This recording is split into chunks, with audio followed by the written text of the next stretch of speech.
Business leaders these days are talking a lot about globalization and subsequently the operating model.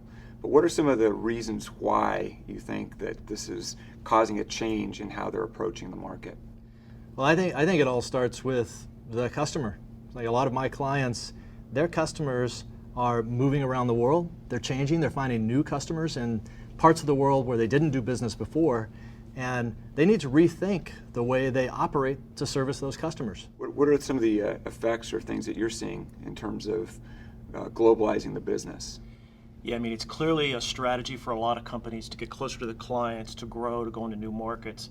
But it's bringing a lot of complexity because organizations today have multiple businesses that are stretching across multiple territories. And their business model is from yesterday. It's not supporting this new expansive way that they want to go to market. So as a result, you've got some difficulties in terms of making efficient decisions. Should decisions be made locally? Should they be made regionally? How about globally? Is the alignment right? So there's a lot of questions and a lot of pressure that's put on the operating model today. And are those operating models really supporting the business strategy? So in terms of the operating model, I mean, what, again, are the main reasons why this is a major topic today for the executive team?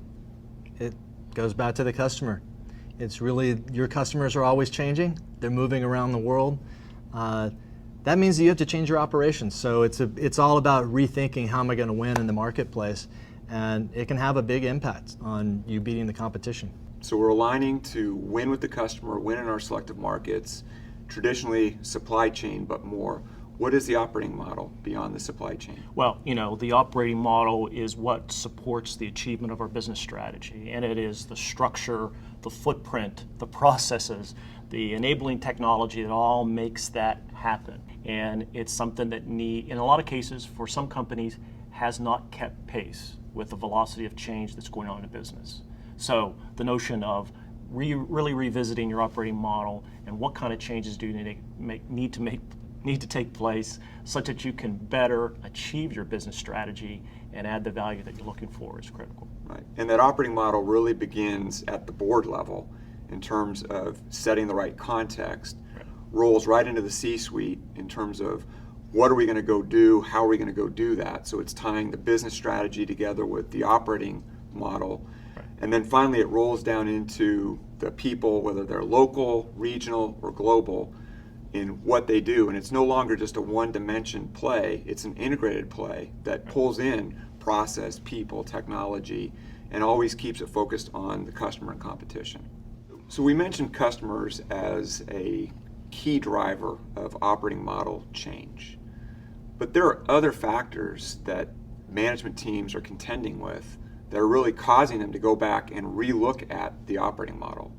What are some of those issues or drivers that you see in the market today? Well, one of them is M&A, right? Right. Fundamentally transforms your whole business. Maybe you're entering new markets, maybe you're just getting bigger, right?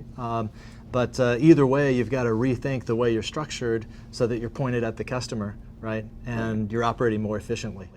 Right, beyond M&A? A few things from an external perspective, right? I mean, the competition is fierce. The landscape's changing, so companies need to adapt to those changes, and that puts a lot of pressure on the operating model. The other thing is there are a lot of megatrends that are coming at our clients: demographics, True. Technology, urbanization, and forward-looking companies know that they've got to deal with those issues today and begin to adapt their operating model accordingly. And a lot of times those megatrends are actually happening in the local market, so it's more about an ability to pull that information up and start acting on it.